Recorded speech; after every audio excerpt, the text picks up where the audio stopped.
Khotbah Minggu hari kelima, 5 Januari tahun 2025, Kitab Jeremia pasal 31 ayat 10-14 perikop, Israel kembali ke negerinya. Tahun baru, di hari yang kelima, tanggal 5 Januari tahun 2025. Firman Tuhan pada hari ini diambil dari kitab Jeremia pasal 31 ayat 10 sampai dengan 14. Israel kembali ke negerinya sendiri.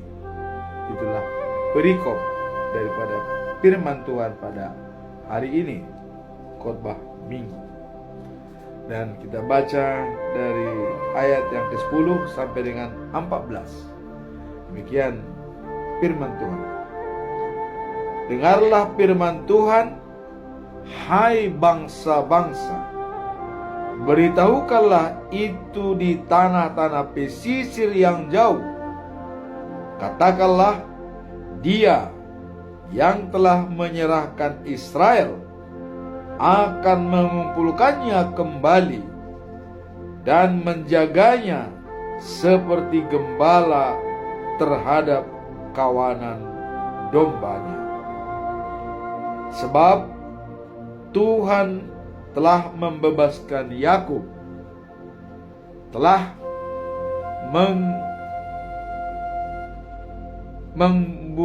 menebusnya dari tangan orang yang lebih kuat daripadanya. Mereka akan datang bersorak-sorak di atas bukit Sion. Muka mereka akan berseri-seri karena kebajikan Tuhan. Karena gandum, anggur dan minyak, karena anak-anak kambing domba dan lembu sapi. Hidup mereka akan seperti taman yang diairi baik-baik. Mereka tidak akan kembali lagi merana. Pada waktu itu, anak-anak dara akan bersukaria, menari-nari karena menari beramai-ramai. Orang-orang muda dan orang-orang tua akan bergembira. Aku akan mengubah perkabungan mereka menjadi kegembiraan. Akan menghibur mereka dan menyukarkan mereka sesudah kedukaan mereka, dan menyukakan mereka sesudah kedukaan mereka. Terakhir 14. Aku akan memuaskan jiwa para imam dengan kelimpahan, dan umatku akan menjadi kenyang dengan kebajikanku.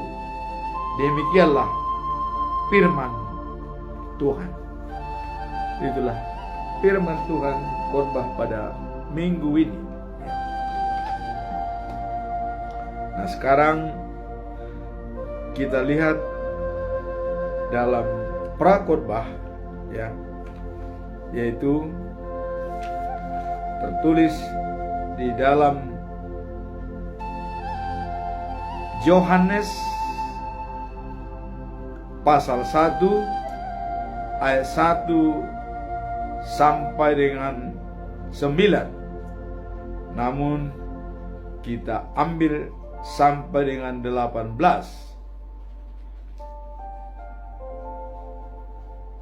Pada mulanya sebelum dunia dijadikan, sabda sudah ada. Sabda ada bersama Allah, dan sabda sama dengan Allah. Sangat semua ia bersama Allah. Segalanya dijadikan melalui Dia, dan segalanya yang ada tak satu pun dijadikan tanpa Dia. Sabda itu sumber hidup, dan hidup memberi terang kepada manusia. Terang itu bercahaya dalam kegelapan, dan kegelapan tak dapat memadamkannya. Datanglah orang yang diutus oleh Allah, Yohanes namanya. Ia datang menawarkan tentang terang itu, supaya semua orang dapat melihatnya. Ia sendiri bukan terang. Dia sendiri bukan terang itu. Ia hanya mewartakannya. Terang sejati yang menerangi semua manusia datang ke dunia. Sabda ada di dunia, dunia dijadikan melalui Dia, tetapi dunia tidak mengenalnya. Ia datang ke negerinya sendiri, tetapi bangsanya tidak menerima. Ada juga orang yang menerima Dia, namun ada juga orang yang menerima Dia dan percaya kepadanya. Mereka diberikan hak menjadi anak Allah, yang dilahirkan bukan dari manusia, sebab hidup baru dan Allah asalnya. Sabda sudah menjadi manusia. Ia tinggal di antara kita, dan kita sudah melihat keagungannya. Keagungan itu diterimanya sebagai anak tunggal Bapa. Melalui Dia kita melihat Allah dan kasih-Nya kepada kita. Yohanes datang sebagai saksinya. Ia mewartakan, inilah Dia yang kukatakan, Dia akan datang. Udah kemuliaan, dan aku sudah kemudian telah kemudian dari aku, ya, akan datang lebih kemudian dari aku, tetapi lebih besar dari aku, sebab sebelum aku ada, Dia sudah ada. Ia penuh kasih dan tak hentinya Ia memberkati kita. Hukum Tuhan kita terima melalui Musa, tetapi kasih dan kesetiaan Allah dinyatakan melalui Yesus Kristus. Tak ada yang pernah melihat Allah selain anak tunggal Bapa, yang sama dengan Bapa dan erat sekali kepadanya. Dialah yang mengatakan Bapa kepada kita. Nah, jadi dalam bulan Januari, ya, selalu kita lihat ada topik dalam bulan Januari di dalam 1 Korintus pasal 12 ayat yang ke-12 dikatakan, ya, bahwa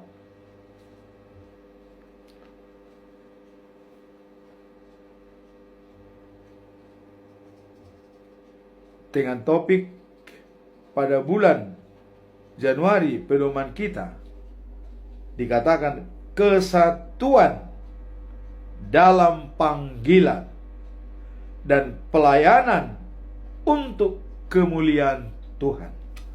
Jadi kesatuan dalam panggilan dan pelayanan hanya untuk kemuliaan Tuhan. Dijabarkan dalam 1 Korintus pasal 12 ayat 12. Karena sama seperti tubuh itu satu, dan anggota-anggotanya banyak, dan segala anggota itu sekalipun banyak, ya, menjadi satu tubuh. Demikian pula Kristus, ya. Begitu kita membelah tubuh kita dan anggota masing-masing bersatu di dalam Kristus. Nah, jadi sama dengan di dalam komunitas gereja, ya. Dan gereja adalah tubuh Kristus. Dan yang ada dalam gereja itu adalah jemaat, imam, dan ada pemusik, dan ada penatua, dan lain-lain. Dan semua ini menjadi satu tubuh di dalam gereja dan punya peran masing-masing, tapi mereka adalah dalam satu kesatuan yang saling menopang, saling mendorong, saling menentukan, dan saling memengaruhi. Ini dicontohkan oleh Paulus seperti tubuh manusia. Banyak anggota tubuh, ya. Tangan, kaki, hidung, mata, telinga, mulut, ya. Tapi semua itu adalah bersatu di dalam tubuh. Dan tidak ada di sana inferior dan superior. Semuanya adalah sama di hadapan tubuh dan yang tergabung dalam satu tubuh. Dan di gereja dalam tubuh Kristus, semua jemaat, imam, dan juga adalah pemusik, penatua bersatu memuliakan Tuhan. Ada kesatuan. Disitulah mewujudkan sinergi. Nah, kemudian dalam prakhotbah pada hari ini, yaitu dalam Yohanes pasal 1 ayat 1 sampai 9. Nah, kalau kita lihat dalam prakhotbah itu, apa makna dan pesan moral daripada ayat tersebut? Nah, di situ dikatakan bahwa dalam Yohanes pasal 1 ayat 1 sampai 18, makna daripada ayat tersebut adalah mengandung makna yang sangat dalam mengenai persatuan antara Allah dan Yesus Kristus sebagai firman. Jadi jelas hubungan antara Allah dengan Yesus itu adalah sebagai firman yang menjadi manusia datang ke dunia. Ayat-ayat ini menunjukkan bahwa Yesus adalah pencipta dan sumber kehidupan yang menerangi dunia. Jadi Yesus itu adalah sebagai terang dunia, mengungkapkan datangnya, ya, ke dalam dunia untuk memberikan keselamatan kepada umat manusia. Nah, kalau kita lihat dalam Yohanes 1 ayat 3, segala sesuatu dijadikan oleh Dia, dan tanpa Dia tidak ada sesuatu pun yang telah jadi. Ini menegaskan hubungan Allah dengan Yesus sangat erat. Itulah gambaran hubungan antara Allah dengan Yesus adalah sangat intim. Apa pesan moral dari perikop tersebut? Pesan moral adalah pentingnya mengenali Yesus sebagai sumber kebenaran dan hidup. Inilah pesan moral. Kita harus tahu benar mengenali Yesus sebagai sumber kebenaran dan hidup. Yohanes 1 ayat 12 dikatakan, mereka yang menerimanya diberi hak untuk menjadi anak-anak Allah, menunjukkan bahwa melalui Dia, iman kepadanya, kita dapat memilih hubungan yang akrab dengan Allah. Jadi dengan perantaran Yesus, hubungan kita kembali dengan Allah. Inilah yang kita lihat dalam perikop daripada prakhotbah hari ini. Artinya, membaiknya hubungan kita dengan Allah melalui Yesus Kristus. Ya. Dan itulah yang merupakan gambaran bahwa Yesus adalah sebagai terang dunia. Nah, kemudian kalau kita lihat dalam masalah kesimpulan daripada perikop ini adalah dalam Injil Yohanes pasal 1 ayat 14, firman itu telah menjadi manusia dan dia diam di antara kita. Ini menegaskan bahwa Yesus bukan hanya menarik perhatian ya dengan pengajarannya, tetapi juga menjadi teladan atau role model kehidupan kita sehari-hari. Jadi dia bukan hanya sebagai pengajar, guru, tapi juga sebagai role model. Nah, kemudian yang kedua dikatakan bahwa bagaimana memahami hubungan antara penciptaan dan kehadiran Yesus sebagai firman. Jadi hubungan dengan penciptaan dan kehadiran Yesus sebagai firman. Pemahaman hubungan antara penciptaan dan kehadiran Yesus sebagai firman dapat memengaruhi pandangan ya kita tentang kehidupan secara signifikan atau yang berbeda. Nah, kalau kita lihat dalam Injil Yohanes pasal 1 ayat 1 dikatakan, pada mulanya firman. Firman itu bersama-sama dengan Allah.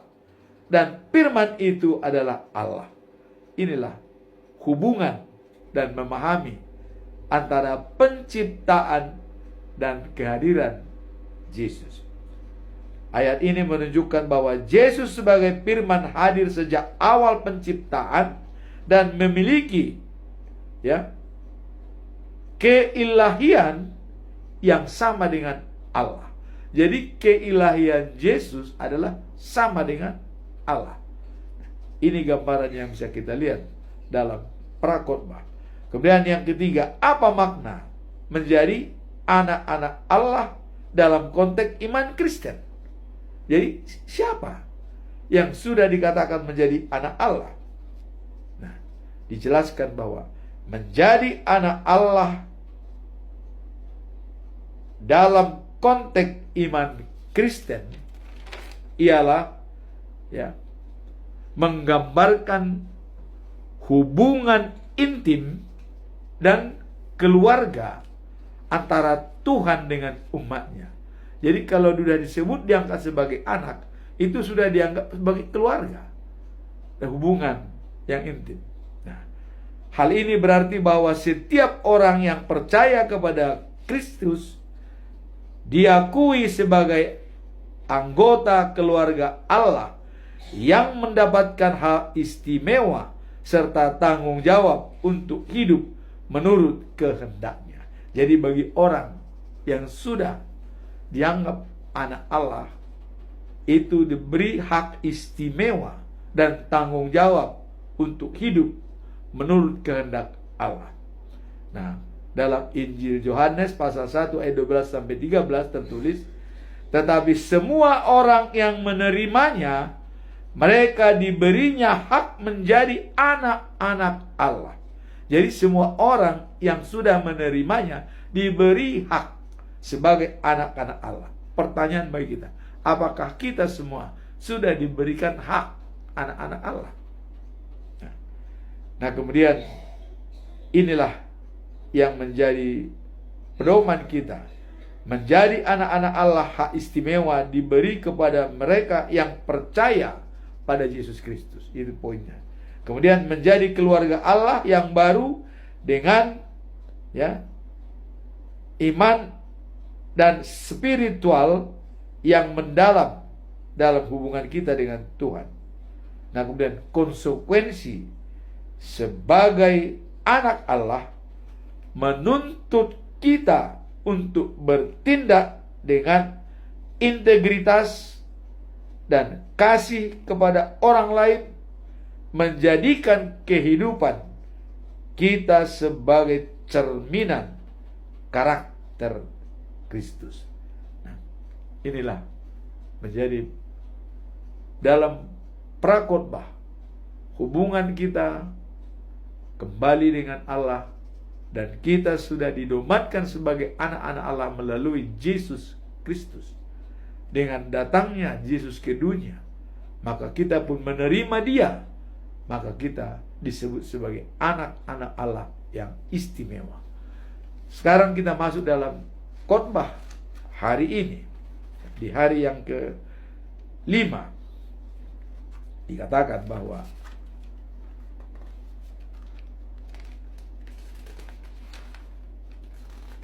tanggal 5 Januari 2024 diambil dari kitab Jeremia, ya.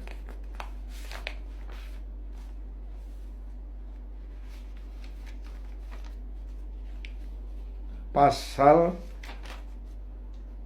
31 ayat 10 sampai 14. Tadi kita sudah membacanya, di mana Israel kembali ke negerinya sendiri. Adanya pemulihan hubungan, ya, bangsa Israel yang sudah tercerai-berai, tapi Tuhan mengumpulkannya kembali. Nah, sekarang kita lihat apa makna dan pesan moral dari perikop ini, bahwa Israel kembali ke negerinya sendiri.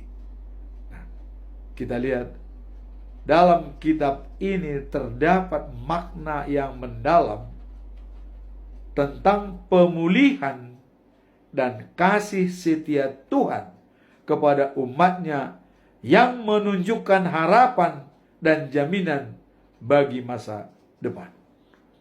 Itulah tadi pemulihan hubungan itu di dalam prakhotbah setelah dijembatani oleh Yesus Kristus sebagai anak tunggal Allah yang posisinya, kedudukannya sama dengan Allah. Nah, sekarang kita tentang pemulihan dan kasih setia Tuhan kepada umatnya yang menunjukkan harapan dan jaminan bagi masa depan. Nah, apa pesan utama dalam persoalan tersebut? Pesan utama yang dapat diambil adalah bahwa Tuhan akan menjaga dan memulihkan Israel, memberikan penghiburan serta berkat kepada mereka yang merasa terbuang. Jadi karena dalam pembuangan bangsa Israel itu adalah dikucilkan, dan itu dibuang karena kesalahan mereka sendiri. Diberikan Allah kebebasan, tapi begitu mereka terbuang, dikumpulkan kembali oleh Allah karena kasih setia Allah kekal dan abadi. Walaupun Allah dalam keadaan marah kepada Israel sampai mereka tercabik-cabik, bahkan Yerusalem bait suci rata, dan mereka dibuang selama 70 tahun. Tapi kasih Allah kekal dan abadi. Tuhan akan mengumpulkan kembali umatnya dari berbagai penjuru dan akan memulihkan mereka dengan berkat yang melimpah. Berkat yang melimpah dijanjikan Tuhan. Dalam Jeremia 31 ayat 10 dikatakan, Tuhan menjadi gembala bagi umatnya dan mereka akan dipenuhi dengan sukacita dan berkat. Ini yang bisa kita lihat makna daripada perikop bahwa Israel kembali ke negerinya sendiri, diberkati Tuhan. Kemudian apa pesan moral?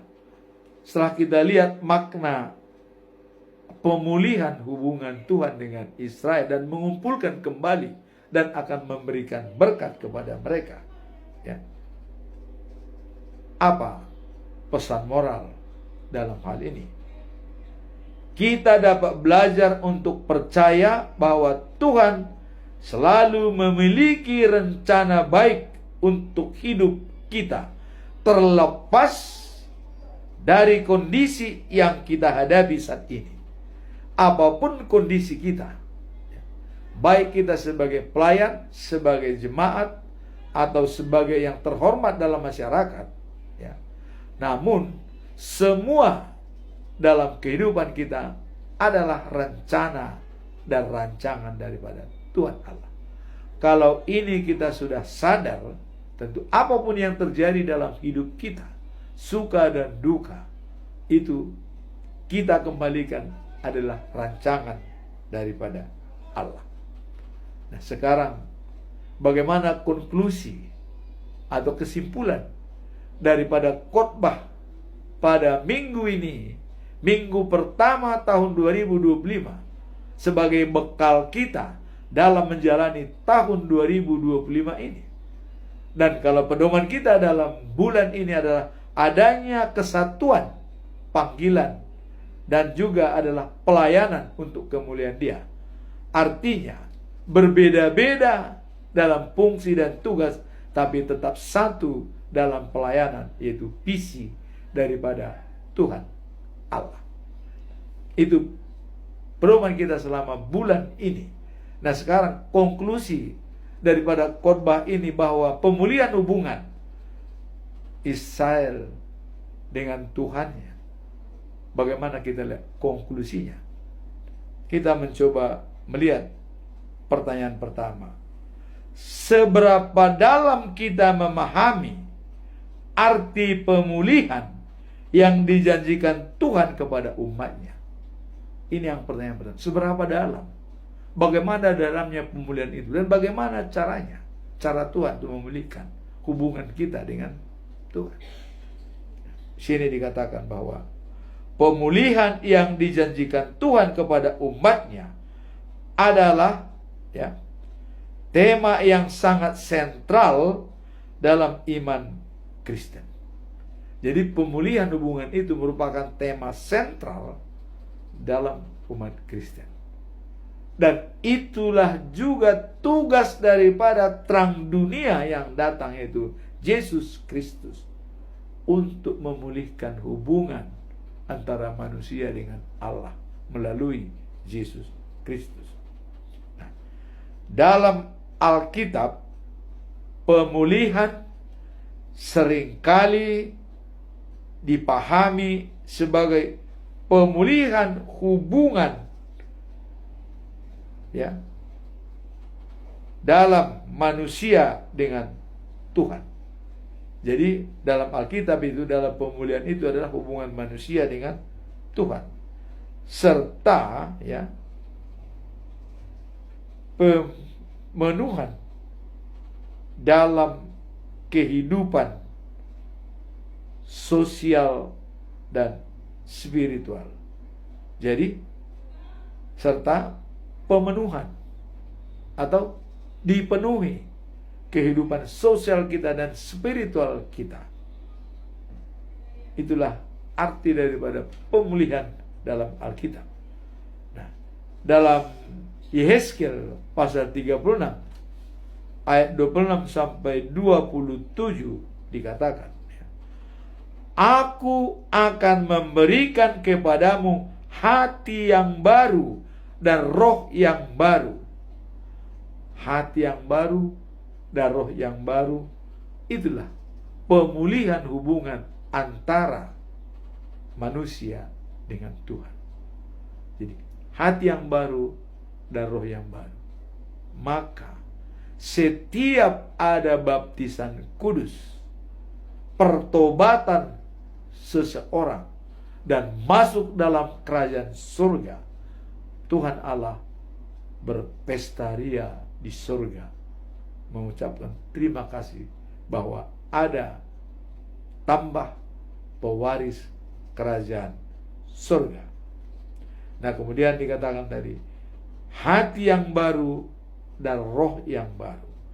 Aku akan mengeluarkan dari tubuhmu hati yang keras dan memberimu hati yang dari daging. Ya. Ayat ini menunjukkan janji Tuhan untuk memberikan pemulihan, bukan hanya secara fisik, tapi juga spiritual. Jadi, spiritual kita dan fisik kita dipulihkan, hati dan daging yang baru dari Tuhan. Nah, kemudian 2 Korintus 5 ayat 17 dikatakan, jika seorang ada di dalam Kristus, ia adalah ciptaan baru. Jadi kalau kita sudah dibaptis dan berada di dalam Yesus Kristus, itu adalah ciptaan baru. Ciptaan lama itu sudah ditinggalkan dan dia berubah menjadi ciptaan baru. Dan disinilah pernah Yesus mengatakan kepada Nikodemus, apabila orang tidak dilahirkan kedua kalinya, dia tidak bisa mewaris kerajaan surga. Nikodemus menanyakan, bagaimana kami bisa dilahirkan 2 kali? Ya, sedangkan ya, bagaimana mungkin kembali ke rahim ibu, katanya. Jadi Nikodemus berpikir bahwa secara fisik, tapi Yesus mengatakan dilahirkan kembali bukan secara fisik, tetapi secara rohani, iman spiritual kita. Karena kita sudah jatuh dalam dosa sejak Adam melanggar apa yang diperjanjikan di Taman Eden. Nah, jadi dikatakan tadi adalah jika seorang ada di dalam Kristus, ia adalah ciptaan baru, yang lama sudah berlalu, sesungguhnya yang baru telah datang. Percaya dan datang pada Yesus dapat kehidupan baru.